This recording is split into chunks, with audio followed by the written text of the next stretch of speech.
Welcome to the Rachel Varga podcast. I'm your host, Rachel Varga, double board certified aesthetic nurse specialist since 2011 with over 20,000 rejuvenation procedures performed. I'm an international clinical trainer for other physicians and nurses as well, celebrity skin expert, having been featured on some of the world's top proactive aging podcasts, and much, much more. Learn more at rachelvarga.ca and enjoy today's episode.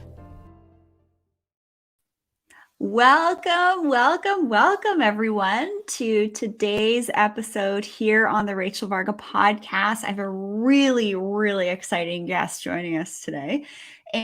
And also just a reminder before we get started, be sure to subscribe here on YouTube and on the Rachel Varga podcast. And on YouTube, be sure to hit that bell so that you know when new episodes are dropped, and make sure you get the notifications so that you know when I'm about to go live next, so you can tune in and ask live questions and have a lot of fun in the process of being a human. We're going to dive into human and what that actually really means and how that can be interpreted by some, which is pretty cool.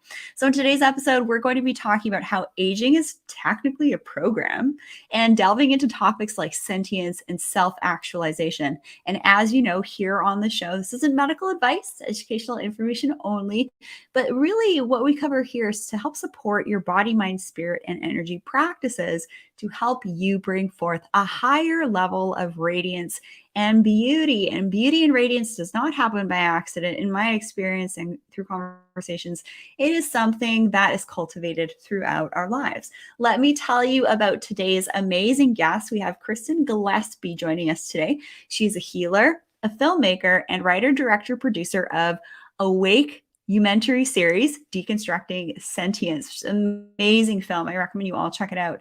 She's an advocate for emotional healing, sentient intelligence, trauma release, self-regulation, and enlightenment as embodiment. She focuses her energies on being of service to others.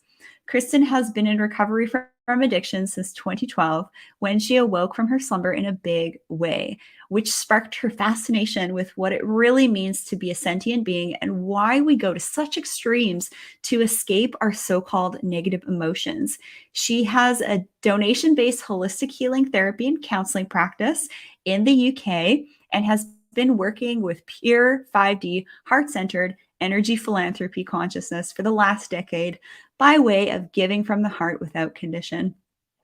She is a qualified psychotherapist from the UK, a trained hypnotherapist, and past life regression practitioner. She has worked as an art therapist, addiction specialist, bereavement counselor, spiritual healer, timeline transformer, and energy psychology practitioner.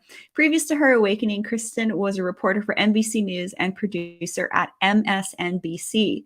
Kristin is also a Kundalini yoga teacher and incorporates the ancient healing technology somatically with emotional trauma release to cleanse the body, mind, soul complex of toxic energy. I actually did some EFT just the other day for some negative thought forms that were creeping in. You know, we got to be careful of the collective consciousness right now and really stay sovereign.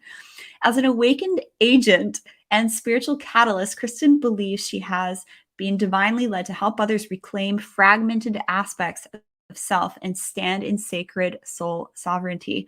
Kristin dreams of a more loving, integrated, and compassionate humanity and is working towards creating heaven on earth by way of exposing inverted esoteric agendas and elevating the collective consciousness via the power of emotion as a portal to ascension. Kristin hopes that Deconstructing Sentience, her film and docuseries, helps to spearhead a tangible shift in global consciousness as a solution to our mounting world problems through inner understanding, I love that, of her own unique gift of sentience. Her motto, may love light your way. Welcome, Kristin Gillespie. It is a pleasure to have you on the show. How are you today? Oh, namaste, lovely Rachel. I'm awesome. Thank you for asking. I'm riding these solar flare waves, like, in style, and I'm feeling it in the heart chakra, as we were just saying before we came live. But, I'm just grateful to be here, and thank you for asking me to be of service today, because that's what it's all about, is just spreading the message and being a conduit for Christ consciousness. Absolutely. I'm going to share actually how I came across you, Kristin. But first of all, NASA and a couple other space agencies did issue a G1 and G2 solar stare geomagnetic storm warning, and that's on a grade of 1 to 5. So tonight at 11 p.m. Pacific Standard Time is supposed to be when we get hit. And because of that, we may have some technical difficulties and nuances with this episode. So please bear with us. These are things out of our control. But these things, like solar activities, they really impact me. I've had just a terrible headache all day, but I'm so excited to talk with you here, Kristin. And I actually discovered you through one of my teachers, Dr. Terrence Palmer. He's one of the leading experts in the world bridging science and spirituality. He's university affiliated. I have known about him for many, many years. He's personally helped myself, family members, friends. So I know who you're working with behind the scenes, and they are very powerful humans. And I'm just curious, because you have a background as a producer, reporter, the MSNBC. How did you then get into doing like awakening docu series like your Sentience docu series? Talk to us. What's your story? What's the story, as the UKs say? Oh man, there's quite the crack there.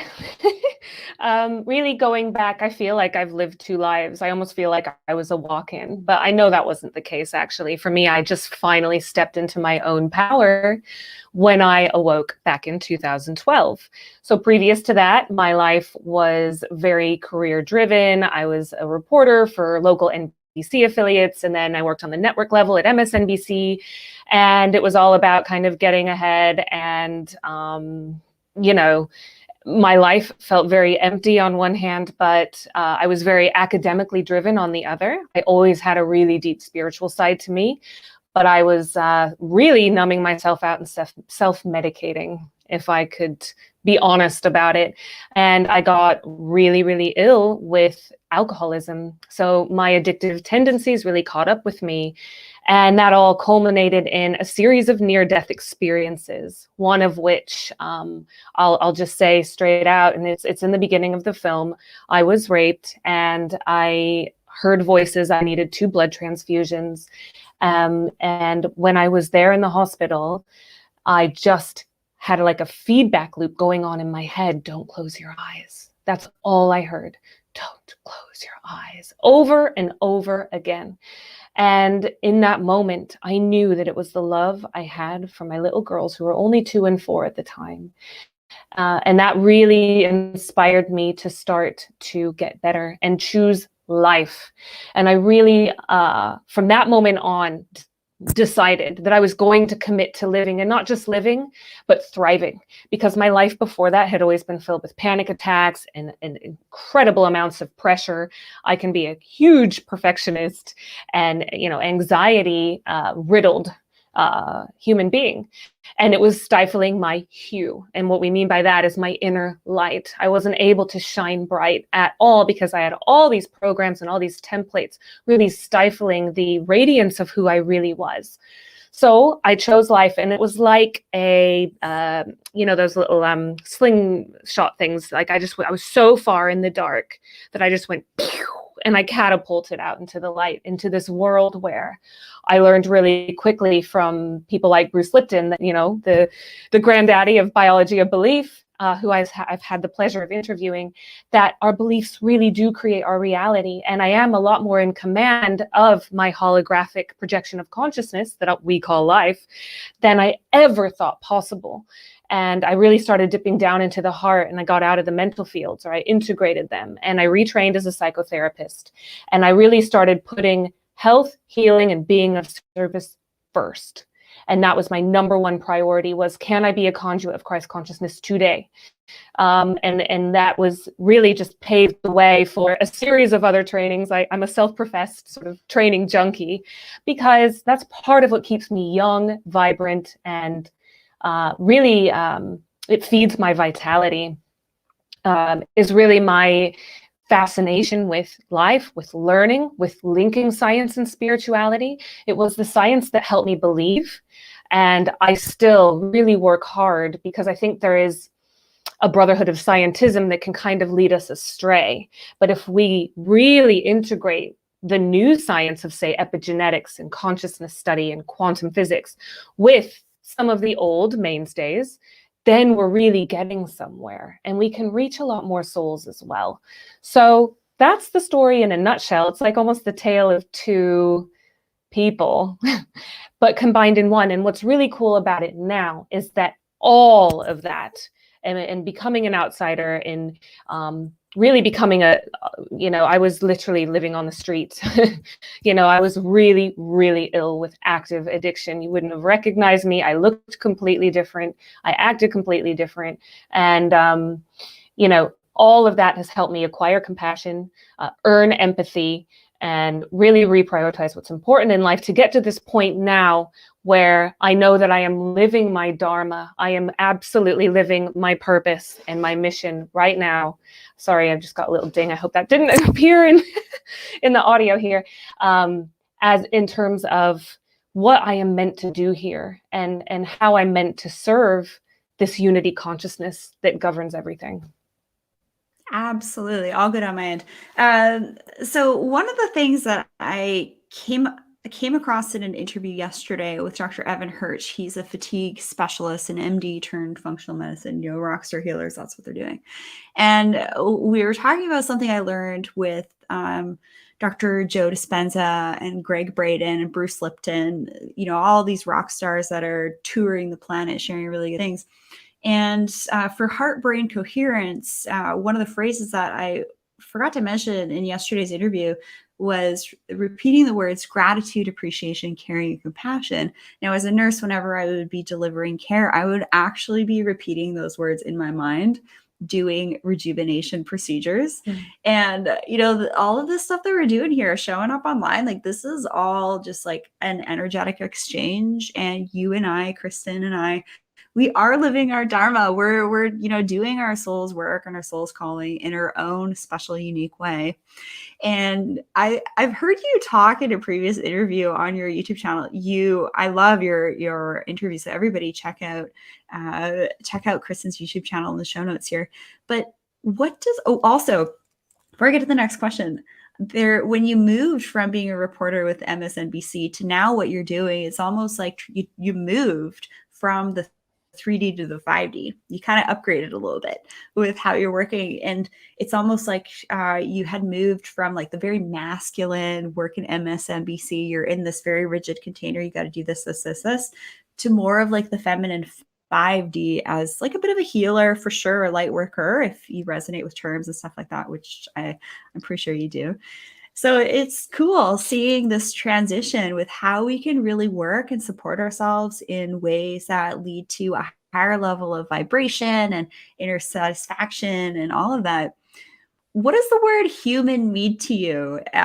Break down the human. I've heard you do this before, and it just was fascinating. Well, hue refers to ray of light, right? So we are creator beings. We essentially house photonic light.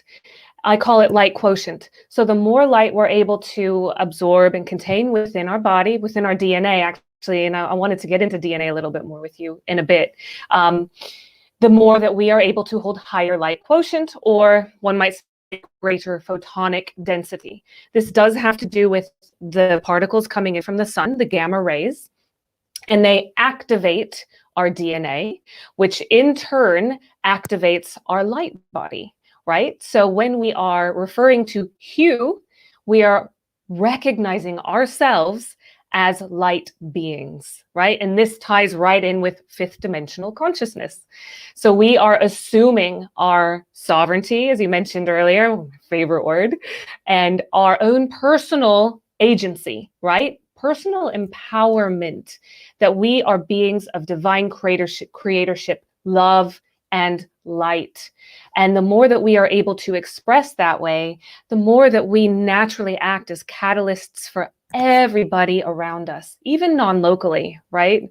So this spans the limitations of space-time because our light is contagious. And light links into consciousness, and consciousness is essentially a data stream of information, and that's inextricably linked with our emotions. And I want to bring that piece right in, Rachel, because it's so dear to my heart, and it's the whole reason I made Deconstructing Sentience, and also I think the reason that my entire life was to train me to get to this point where I have made those 2 films. It's a sequel series, if you will.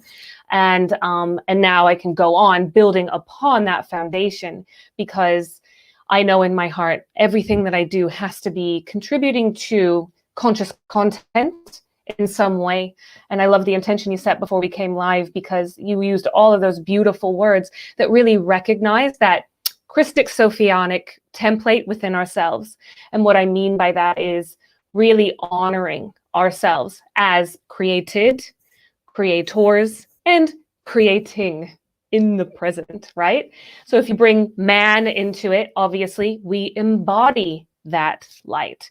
And we're going through a massive shift, which is why we feel things so much more, like solar activity, right? Which is happening right now.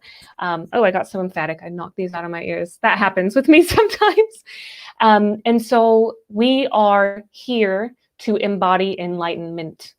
So enlightenment is embodiment, is another way of saying that.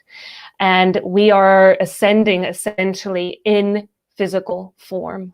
And this is spearheading, like the cutting edge of consciousness, because as far as I understand it, this has never been done before. And the best way we can do that is by healing ourselves, is by finding our way to self-regulation, finding our way to integration. I really am a big fan of, we don't cast out any aspect of self or any shard of consciousness or any fragmented soul part. We reclaim all of it and we bring it together as one. And we shed light on our shadow. And all of these are so important, because that's what we're here to do. That's why we incarnated. That's why we went through all the hardships, like addiction, if you've gone through that, or divorce, or heartbreak, or chronic illness, or there's so many things going on right now more than ever. And we're able to face our fears and integrate our fears and see fear as essentially the indicator that's showing us where we're separating from source. And ultimately, our sentience, I believe, is it's the primary mechanism in which source experiences itself, right?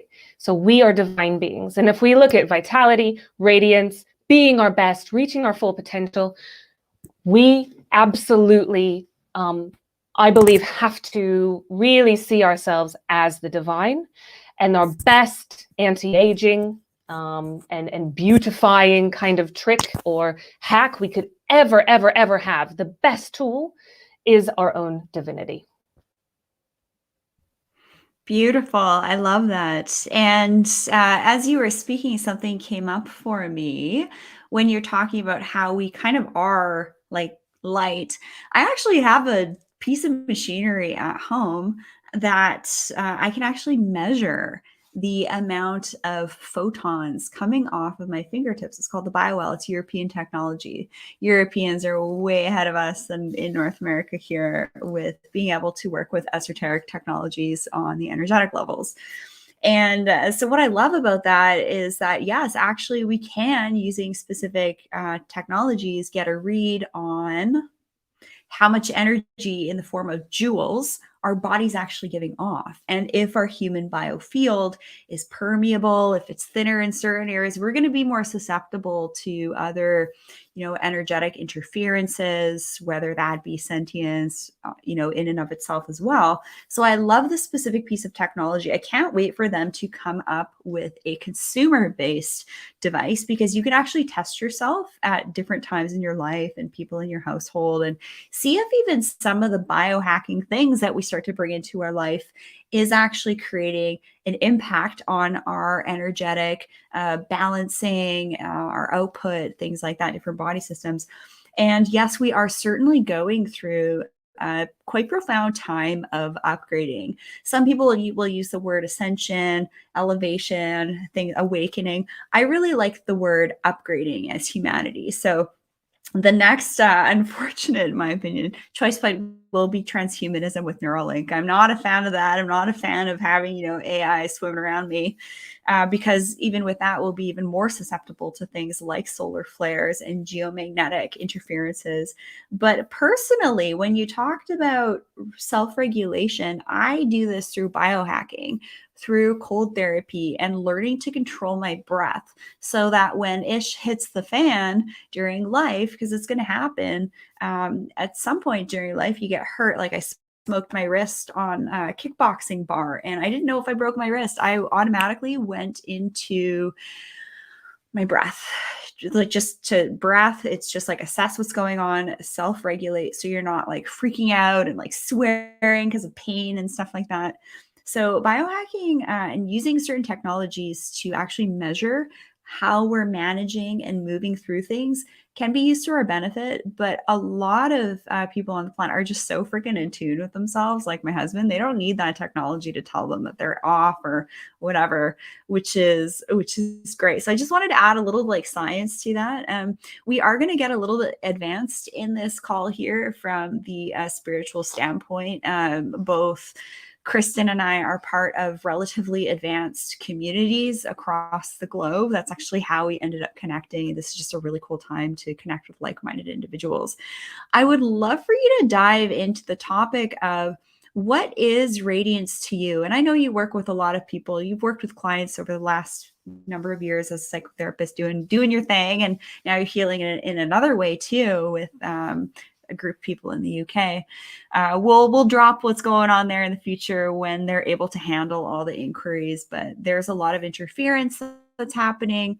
A lot of men and women aged like 30 to 60, especially from a Christian background, are getting like spiritually attacked a little bit. So there is data on that. Actually, there is research happening with this. Just so you know, I have mentioned this before for all of you diehard podcasters. But Kristin, what is radiance to you? How does it come across? How does someone's skin look when they are functioning at a certain frequency and wavelength? Oh, I love that question. I'm going to say it starts from energetic circulation, right? So our auric field, or our electromagnetic emission, if you will, emits the light that we really contain in our DNA that is essentially, I think of genetics like light that's being woven into sacred geometrical form that then projects physical manifestation, physical form, right? And so these structures project the form.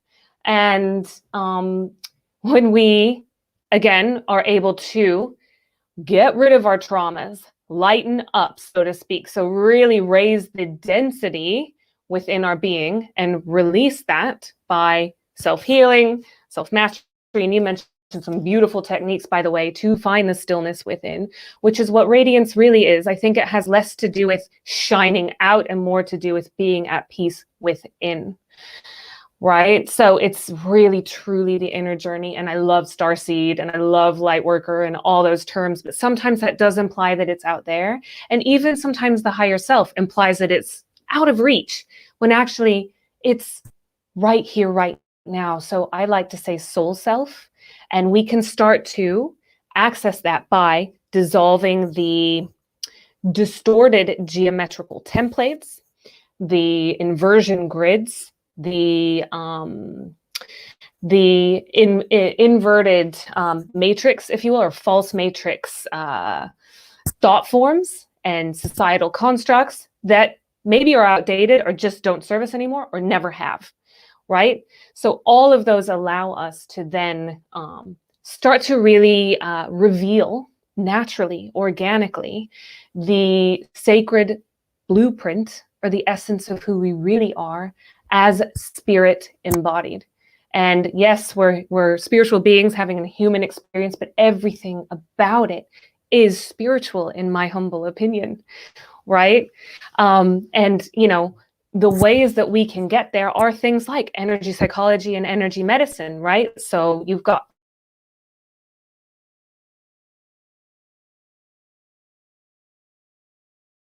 we look at like hypnosis, NLP, all of the types of regressions according to your belief system.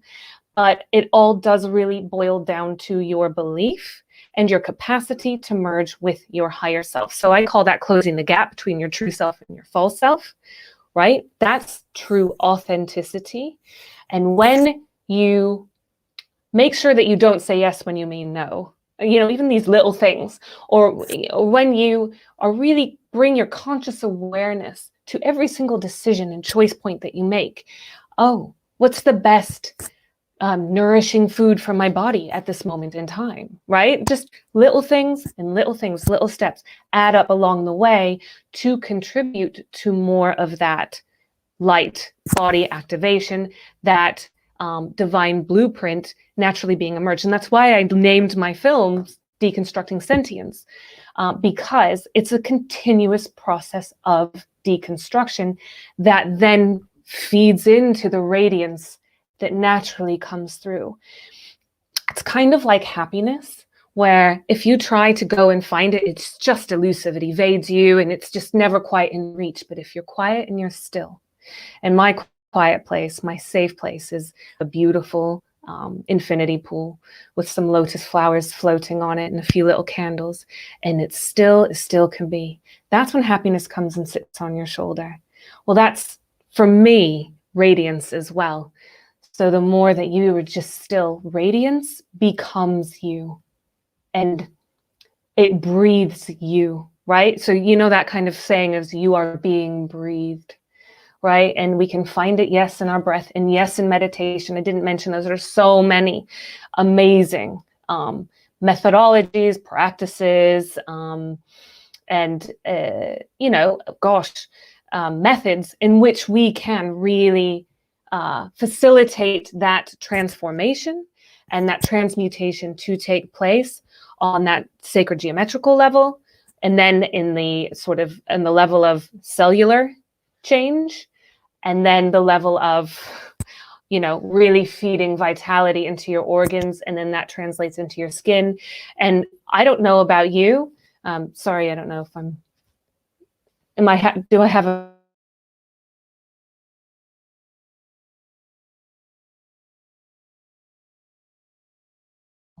I will share that when I see someone who is radiant, it's almost like they just have this like extra shine to them. And we'll even read this in biblical texts that Jesus had this shine. And I'm sure if you were to go through all of the different worldwide ancient spiritual texts and practices, that you would see something similar. And I really feel that radiance is a vibration. And what you mentioned about inner peace, I think, is also so true. It's when we are in a peaceful state, we're not going to be reactive.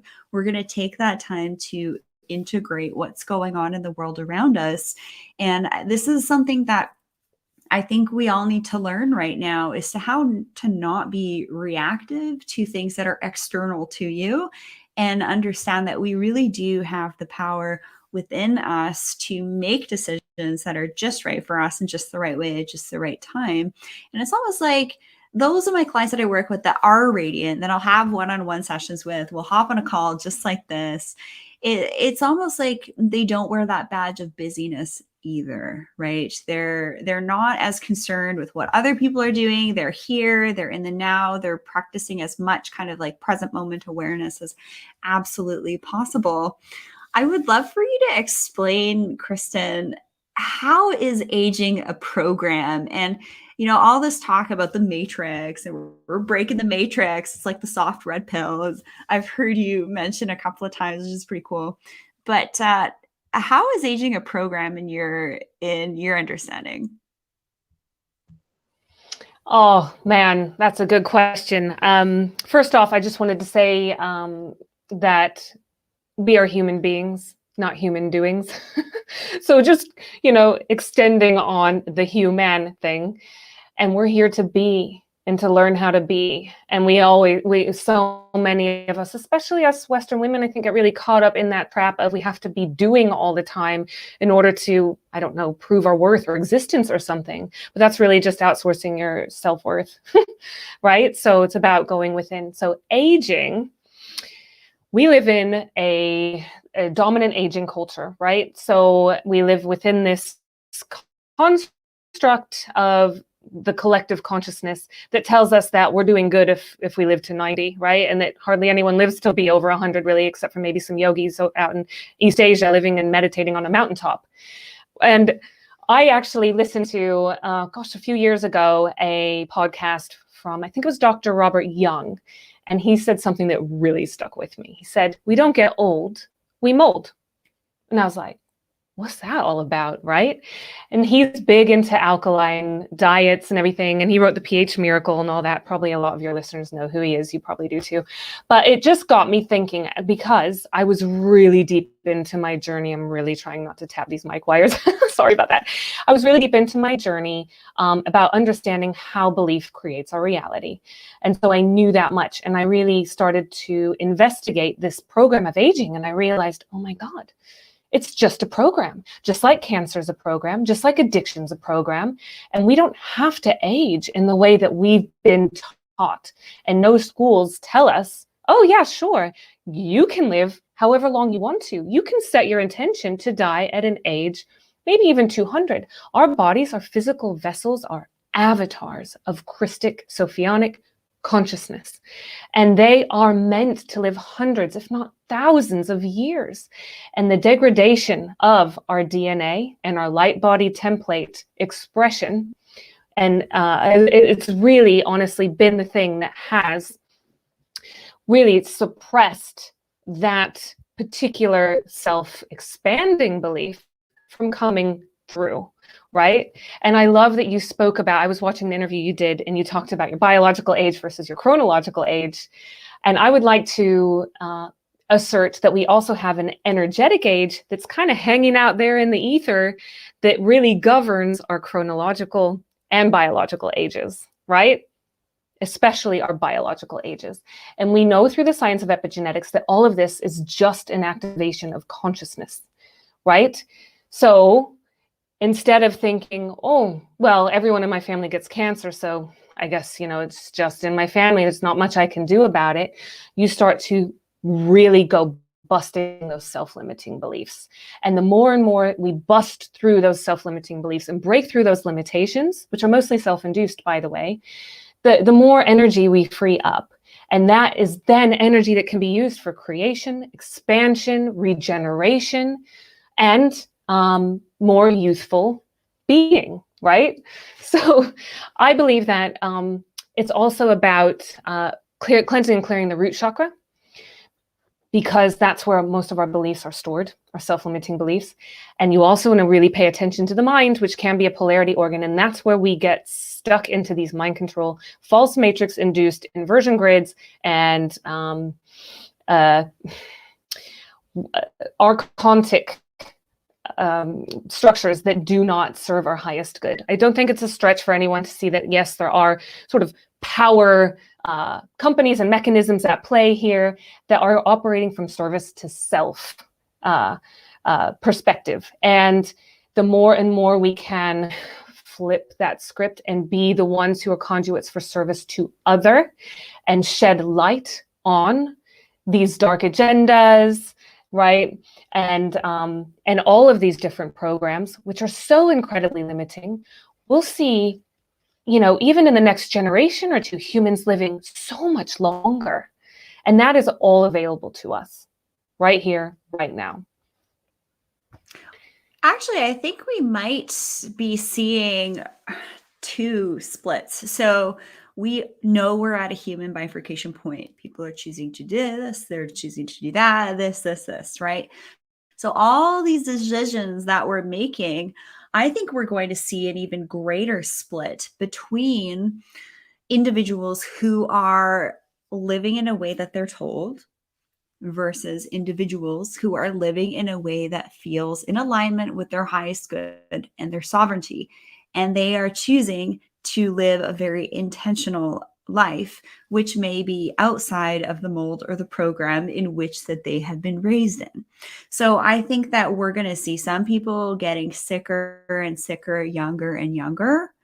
And then I think we're going to see some people who are really thriving into, I have a friend, Dave Asprey. He wants to live 180. Heck, all the power to him. I certainly know that he's doing everything possible to enhance his epigenetics and all sorts of things. So I just wanted to add to that I think we're going to see continual split and unfortunately separation between health, wellness, vitality, and the low vibe, going with the flow, trying to appease everybody else around them. It's like you go to a restaurant, you try and order some steamed vegetables. Those veggies are going to be cooked for the most part in rancid canola oil. And you have to ask that your food be prepared in a certain way to respect your temple. And there's nothing wrong with that, but that is outside of the program. And okay, eat what you're given and don't question anything. So I just wanted to add to that. So the topic of discernment is something that I've spent quite a bit of time and energy focusing on over the last few years in the involvement with my spiritual community, which I know that you are attached to as well. So how are you learning to enhance and hone your discernment, not only for your mind, spirit, and energy, but also, for the body in general, because all of those aspects, body, mind, spirit, and energy, really do help to create this concept of a whole human. So what are some of the tactics that you've learned to enhance your discernment that might help everybody tuning in here on the show? Okay, I love that. I love that. I'm just going to touch on something you said before, and then I'll answer the discernment question that you brought up, polarity, because we do live in duality. And part of the stages of enlightenment is to literally integrate the first, 1, 2, and 3 phase with 4, 5, 6, and 7, right? And according to Native American indigenous wisdom, it's northeast, southwest, above, below, within, right? And so we have to recognize and honor 3D polarity consciousness to then move into unity consciousness. It's kind of like we have to individuate in order to unify. And our DNA operates in the same way. And I wanted to touch on this just briefly because we are moving from more the 2-strand carbon-based DNA activated beings to crystalline 12-strand DNA activated beings, right? And in that transition, we have to understand that our DNA expresses in polarity too. So we can train our DNA, much like we can train our consciousness, to express either a positive polarized fashion that is serving expansion, serving our highest good, it's constructive. Or we can train it, of course, or allow it to be trained by external influences like what we hear on TV or what grandpa said 50 years ago to express destructively. And that choice is yours. And where the feeling mechanism comes in again is really, I'm so sorry, these keep falling out of my ears, it's an indicator as to how well we are expressing our genetics, right? So are we expressing in a creative fashion that's expanding our consciousness? Are we expressing in a fashion that's leading towards entropy, lost through time, right? So the choice is ours. And as we're moving into this more activated being, it's also about integrating the ether element, quintessence as it's known, the 5th element, right? We've got earth, wind, fire, water, and we're now really moving into that energy of the divine mother. And it's actually through the nucleic acids, we are activating this beautiful new divine mother energy that's calling to be integrated, because the divine mother has essentially been Holy Ghosted. That is not mine, by the way. I got that from someone else. Can't remember who, or I credit her online. But anyway, I loved that phrase. And we're integrating that within our being through the mitochondrial DNA.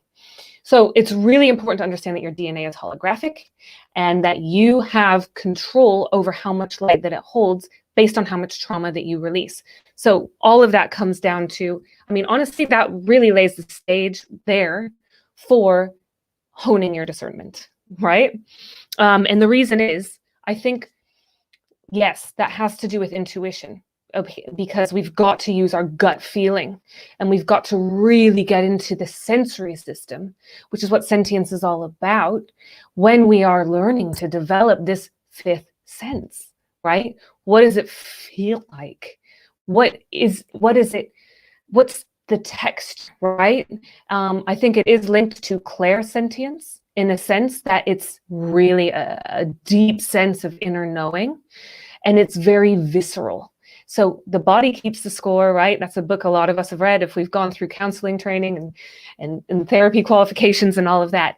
But it really is about the body. The body will tell you, and this is where muscle testing comes in and a lot of those beautiful kinesiology type of methods that they can really show you, and the heart will know, and we learn this through the research done by heart math, the heart will register the information before it's even happened, and the heart sends signals to the brain before the brain's even registered what's happened. So you feel before you do anything else. And we've got to honor ourselves, not as thinking machines that feel, but feeling machines that think.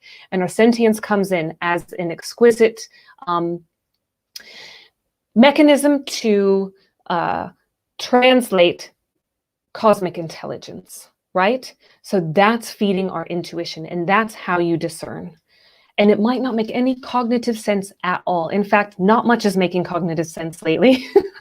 And as our world gets more and more and more chaotic, we've got to rely on that. Now, I'm going to take that a step further as well, that if you bring divine presence into that, then we move beyond intuition, right?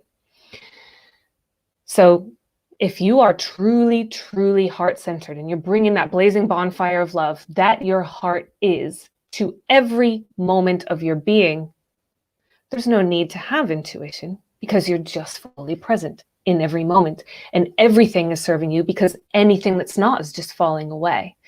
Now, look, I have not achieved that for like a sustainable period of time yet, but I am working on it.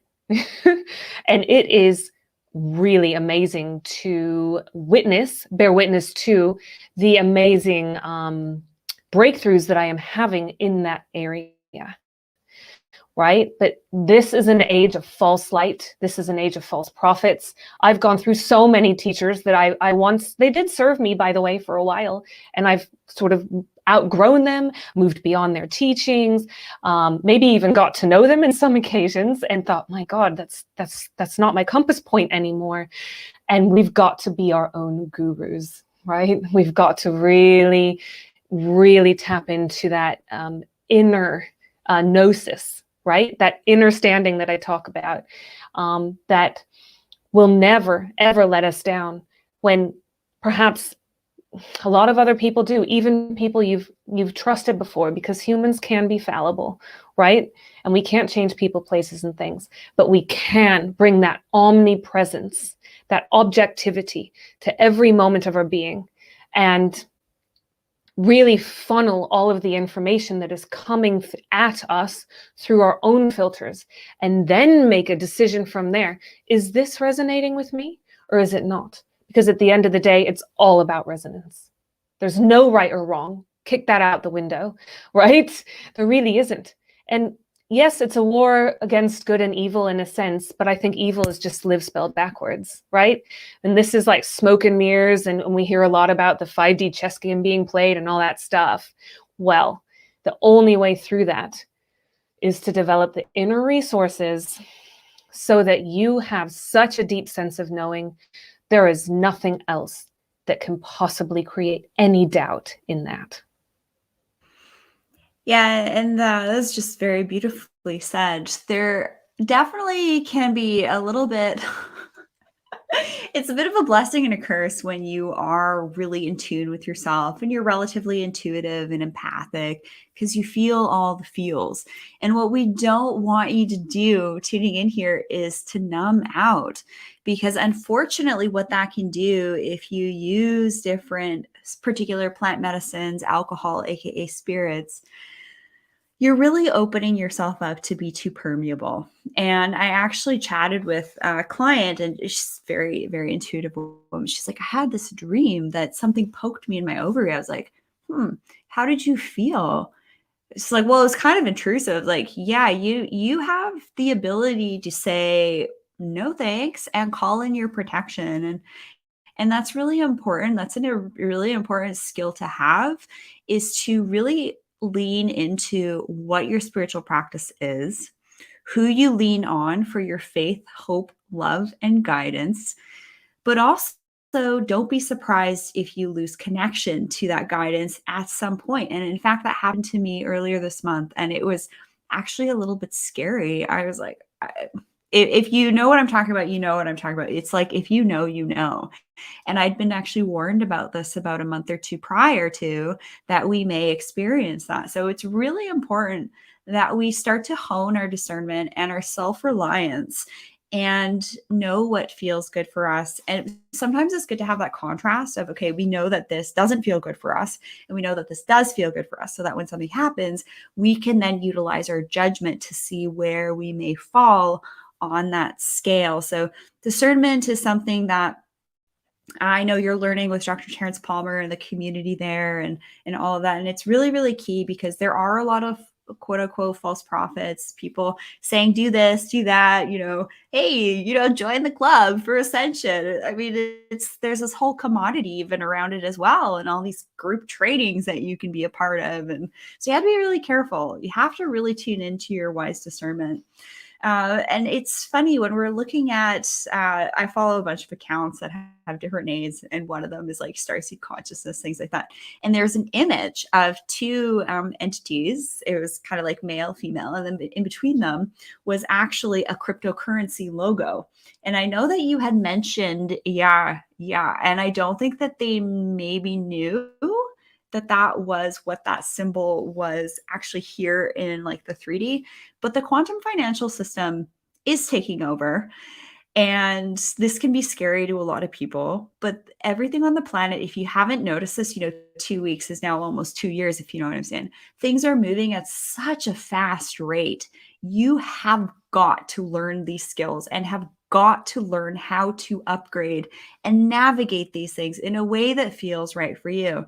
Now, this isn't an episode on the quantum financial system and cryptocurrency, but it is something that I encourage you to lean into. There is a component to sending and receiving, lower fees, faster transactions, which a lot of people aren't happy about, right? That are running the programs, if you know what I'm saying. So stay tuned for that. Be prepared, guys. But I'm curious, how are you aligning with this particular human choice point and evolution, because it's happening, whether you choose to acknowledge it or not, with divine will and free will? And I know that you have a pretty in-depth understanding of the different explanations of divine will and free will. And I'd love for you to answer how you are managing to align with, right? Understand that there's fear stuff and all of that. Understand how you deal with fear and how you change. What are your, programs for change, and how are you maybe tweaking them to align with what's going on?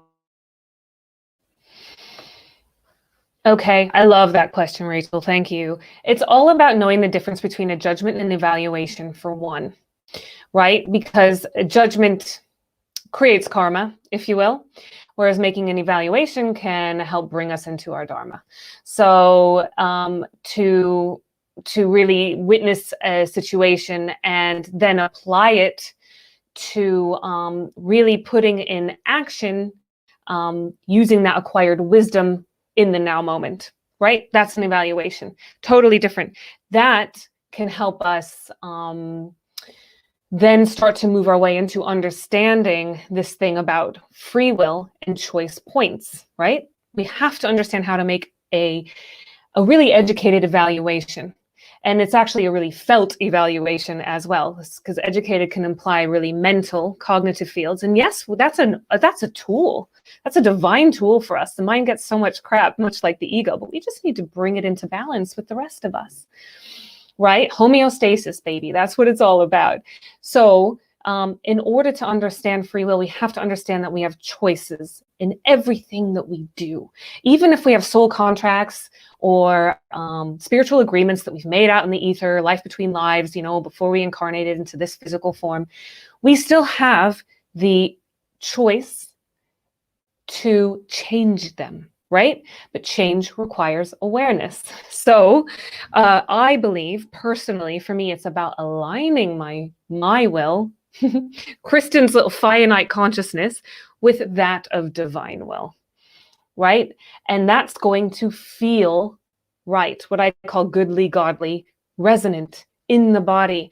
My tuning fork that is a physical vessel will start to work in harmony, right? All those 50 trillion cells that this beautiful animated force of sentience is literally orchestrating in union, in harmony. They'll start to work together. The cells will start to talk to each other. When I align my will, or that free will, with divine will, right? And I think that's honestly the biggest hack there is.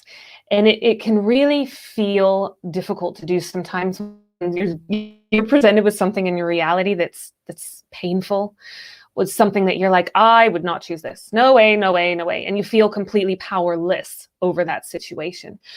I believe you have to really flip the script, turn the situation on its head and go, no, no, no. Everything is happening to me. For me, not to me. I'll repeat that. Everything is happening for me, not to me. So, I mean, everything, a breakup, rejection is God's protection, right? I just go back to that 100%. You didn't get that promotion. Don't worry. There's something better, right? That interview didn't go your way.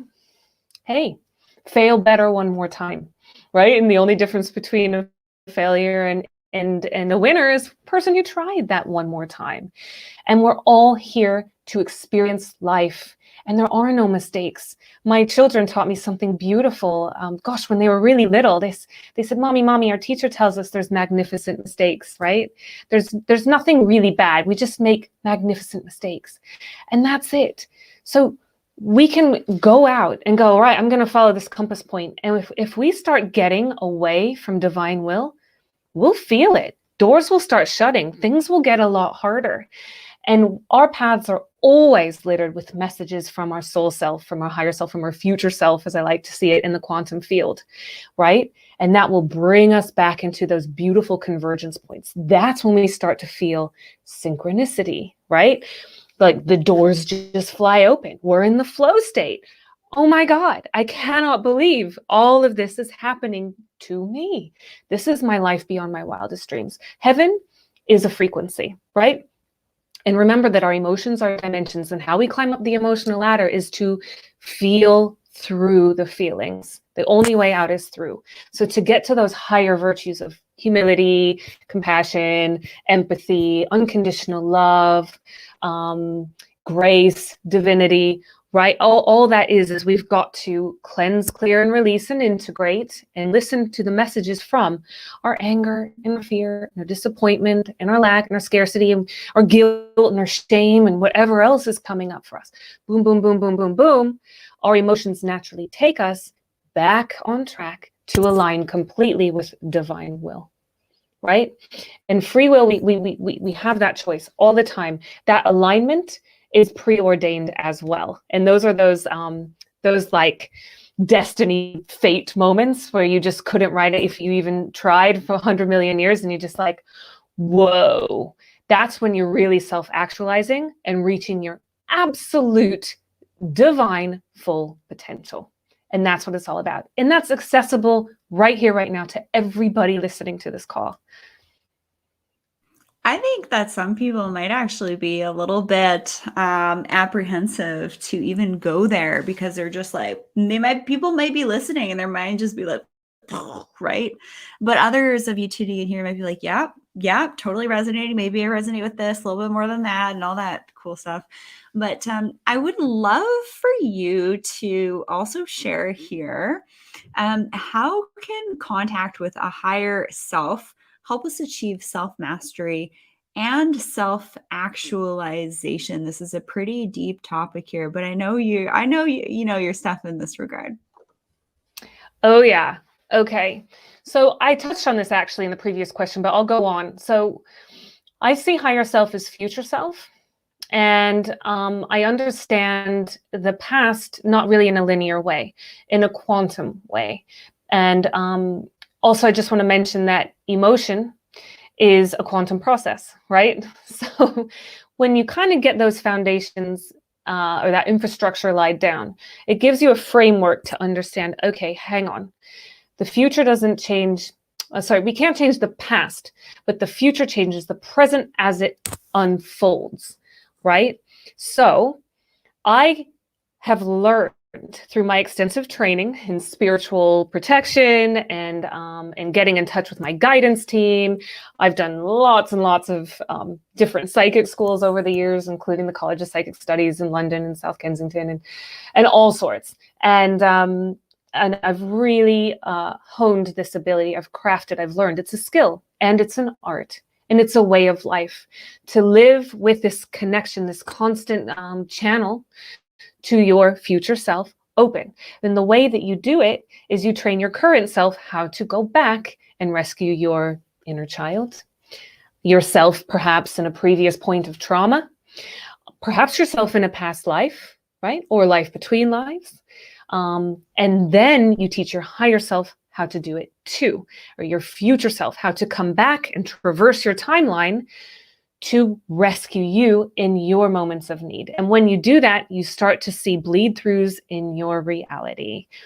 Deja vu, right? Or just those little moments when you go, hang on, like, have I been here before? And that's kind of no time land, if you will, right? And that's what we're getting at really. I don't know if you listen to Andrew Bartzis at all, but he talks about our ancient present now, or ancient future now, I think he says. I love that concept because nothing is off limits. Nothing is out of bounds. We can remote view into any other point in time in the quantum field or the timelines of us. And of course, becoming a vibrational match to any timeline is an experience of frequency. So it again goes back to the quantum process of feeling is healing, right? So the way that we do that, essentially, another way of saying it is through love. Like I just rewatched Interstellar a few nights ago, and I think that's one of the best movies to, as far as I understand it, as it is today, that really kind of depicts the true nature of reality.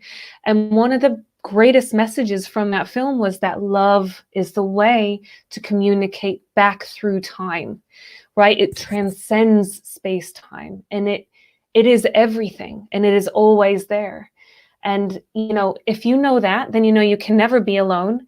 And if you know that, then you'll stop outsourcing your self-worth, say, by dating bad guys or getting stuck in like codependent habits or whatever it is that it might be for you. I kind of think we all have addictions and they're a spectrum, and we all kind of fall in that continuum to some degree.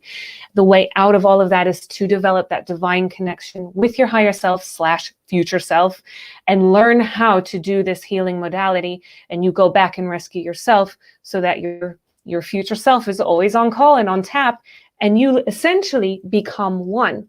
And getting back to your question about radiance, that feeds right into your radiance because you are bringing in so much energy in the now, but it doesn't take anything out of you. It's not depleting at all. It's radiating. So all these archonic forces we're talking about and the false matrix programming and the inversion grids and whatever, those are all parasitic and they absorb light. Our true radiance, we radiate light, we emit light. That's our organic template. So I think it goes down to like synthetic and artificial versus organic and natural. And I'm a big one of, because you already mentioned the AI thing, always choosing organic. Always, always, always, always in everything you do, whether it's the food you eat, whether it's, the toothpaste you're using, whatever you're putting on your hair, or how you're communicating to others. Am I actually being totally 100% honest about who I am in this moment? And that can be difficult. Some of those lessons are a lot harder because I think a lot of us are plagued with people pleasing and approval seeking types of templates, just other programs, right? So we need to learn how to belief bust. We need to learn how to come back and rescue ourselves. And we need to learn sometimes how to hand it over, let go and let God, as I call it, so that our higher self, that absolute full potential actualized version of ourselves that's already lived through the hardships of this lifetime and probably many others, can come in and offer us wisdom when we need it the most. Very eloquently and beautifully explained. When we're talking about movies, my hubby and I just watched the Pixar Soul movie. And, I had this dream of Sirius and stuff like that. It was this like ball of light with all these little souls around it. And it was blue and white. And in the movie, it was just like that. And all these little like blue blob souls are kind of in like almost like a fetus shape. We're going towards the star essentially. Very fascinating sometimes what gets revealed to us through some of these mainstream movies. And it was talking about all these like new souls. They got to like find their spark and then go to the earth. And they have these like teachers and mentors that are giving them all these different, quote unquote upgrades or lessons. And I really encourage you all to watch the Soul movie and see what comes up. But I thought it was so well done and it was positive. And I'm really away from watching like horror movies and things that are scary and things like that. And being more in that love vibration, your brain's going to work better. You're going to be able to make better decisions in your life as well. You'll have more blood flow to what's called the prefrontal cortex, which will allow you to make better logical decisions and not make decisions based on emotions and potentially fear, which you could make a decision that's maybe not in your highest good. And when you're talking about, really becoming a clear vessel is really important. So when I talk about clean skincare, avoiding toxins like parabens, phthalates, sulfates, artificial dyes, fragrances, not tested on animals, there are cleaner skin rejuvenation options and things out there that are also available. So it's really important that we are a clear vessel so that we can navigate this life with greater grace and ease and less resistance, whether that's taxing on our epigenetics, which again plays into the whole DNA thing. And you also mentioned surrendering different things.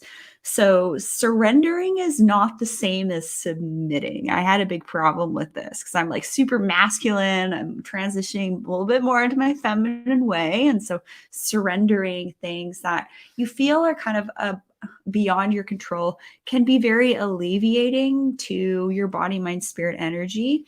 And when we reduce stress, we reduce inflammation. You're going to have less hyperpigmentation, less acne scarring, less accelerated aging. So all of this stuff is so connected. The spirituality and energetic component to skin health, radiance, and aging is really key. And I'm really excited. I've been really excited to have a speaker on the show to kind of like help tie this in. And I think that we did a pretty good job in this interview. When I mentioned those things, in closing words, did anything come up for you that you'd like to expand on? Oh my God, yes, for sure. I just want to say psychic protection, spiritual hygiene is of utmost importance, especially now more than ever. You've got to learn how to protect your auric field. Do your sovereignty checks in the morning, sprinkle some salt around you. If you get a no 3 times, make sure if you don't know what I'm talking about, I know that, there's a lot of resources online. There's an interview with Andy Porter, who's the psychic surgeon who works with Dr. Terrence Palmer, and he's the best of the best. He's amazing. And he gives a lot of really practical tips there. That's going to really help you. Also make sure you're grounding. It's huge. I mean, I do a massive devotional daily practice every day. And I also send out my bubble of protection, and it's got reflective shields. So any negative energy bounces off and returns to sender. And, I visualize this and I really align the chakras. I meditate every single day. And I do yoga every single day. And that is non-negotiable for me. I cannot stay in alignment if I'm not doing these things. And I don't know how people cope in this world without that, really. But that helps me achieve that vibration that, as you said, helps me become a vibrational match to all these beautiful things in life. When a lot of people are struggling, their shadow stuff's coming up. I'm like, dude, been there, done that the last 40 years of my life. Now I'm on to living my best. Hashtag thrive in life. And we've become shallow breathers. So really pay attention to your breath, because that's like, I think we live in like an epidemic of shallow breathing. That right there can help alleviate all of those stress chemicals pumping through your body, right? All of the adrenaline and cortisol overwhelm that contributes to stress and contributes to aging and contributes to degeneration and the degradation of our genetic expression, right? And the prefrontal cortex you mentioned, that is also what governs mystical experiences, right? So that is related to the gamma rays. So you want to integrate and move out of the reptilian, the basal ganglia here, and have cortico-limbic integration, where your amygdala triggers are offset by the prefrontal cortex, and you're being led and driven essentially by that physical neurological connection to your higher self, right? And that brings the hypothalamus and everything else and all the endocrine system, the glandular system into balance. So I'm a Kundalini yoga teacher, so I've learned a lot about, the importance of glandular health, because that emits the chemicals that then what we want is like an overwhelm and an overflow of oxytocin and dopamine and serotonin naturally, DHEA and anandamide and all the beautiful endorphins that make us feel good about life. And that's what you get when you engage in a daily devotional practice.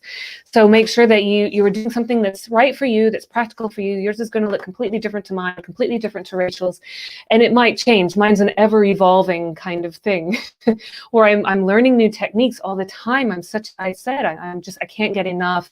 I'm always challenging myself to really expand my boundaries of knowledge, and also sometimes go, what worked for me yesterday doesn't work for me today. I need to tweak that one.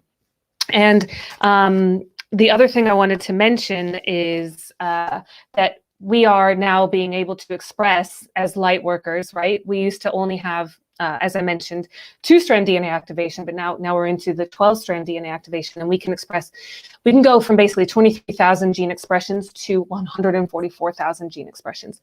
I'm mentioning that number because if you're seeing it a lot, there's a reason for that. You are one of the 144,000. This is in biblical prophecy and Revelations. It refers to the sealed ones. Some take it quite literally and say, it's that there are 144,000 incarnated starseeds that are going to essentially ascend in the shift. Others think it really, really does just pertain to the DNA, perhaps to the twin flame unions.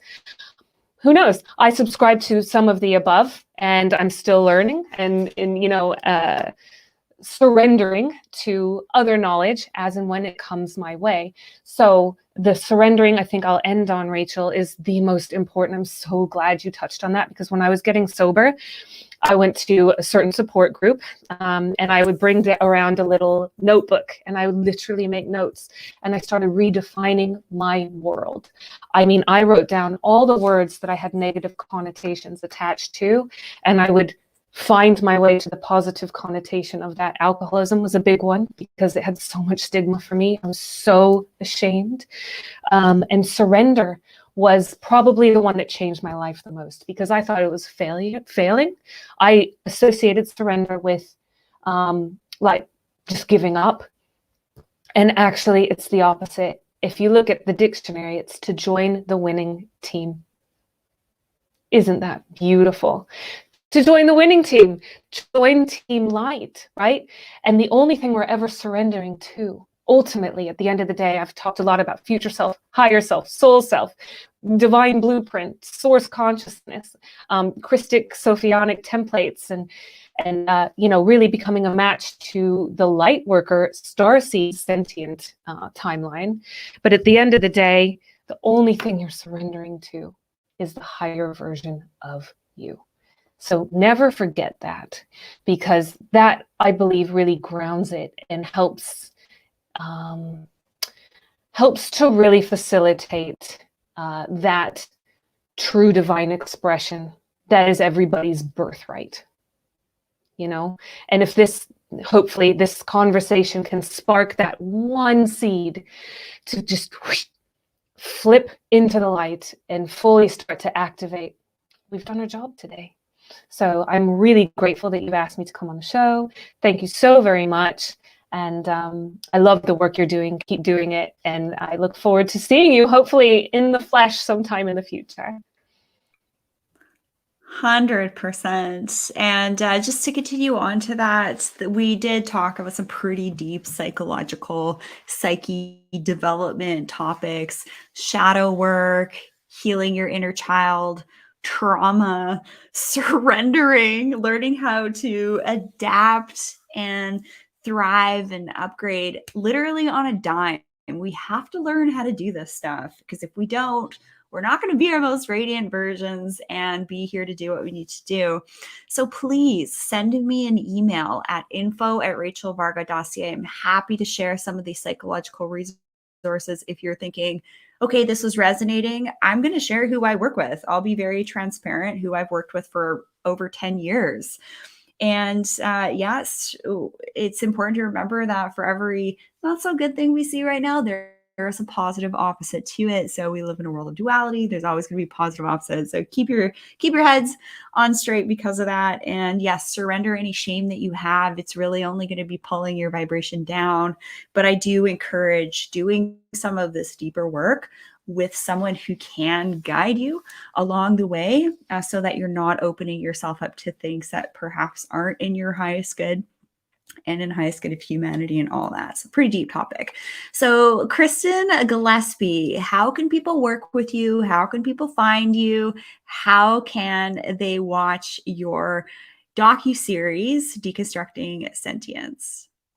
Oh, thank you for asking, gorgeous. And I think just to finish on, so many of us cling on to these old templates because it's comfortable and it's familiar and it's all we know. And sometimes surrender is probably the most difficult thing we can do, but it is absolutely the most fruitful, and it creates prosperous abundance for you going forward. With effortless prosperity, your life can just transform in the blink of an eye. We're talking frequency shift, because that is the exquisite nature of working at the level of frequency, right? So yeah, I encourage everyone to email Rachel and find me if you wish, if I resonate with you, or other teachers who resonate with you, because we all have people who resonate at different times for different reasons. You can find me at, YouTube channel is Deconstructing Sentience. So just type it in YouTube and you'll find me there. I am on Facebook /Decon Sentience. I'm on Instagram as well. I got booted off of Twitter and a few other things for some truth telling. But you can also find me at bespokecounseling.net as well. And that's kind of my private practice that I run. So obviously I'm a filmmaker, but I also run a private practice myself.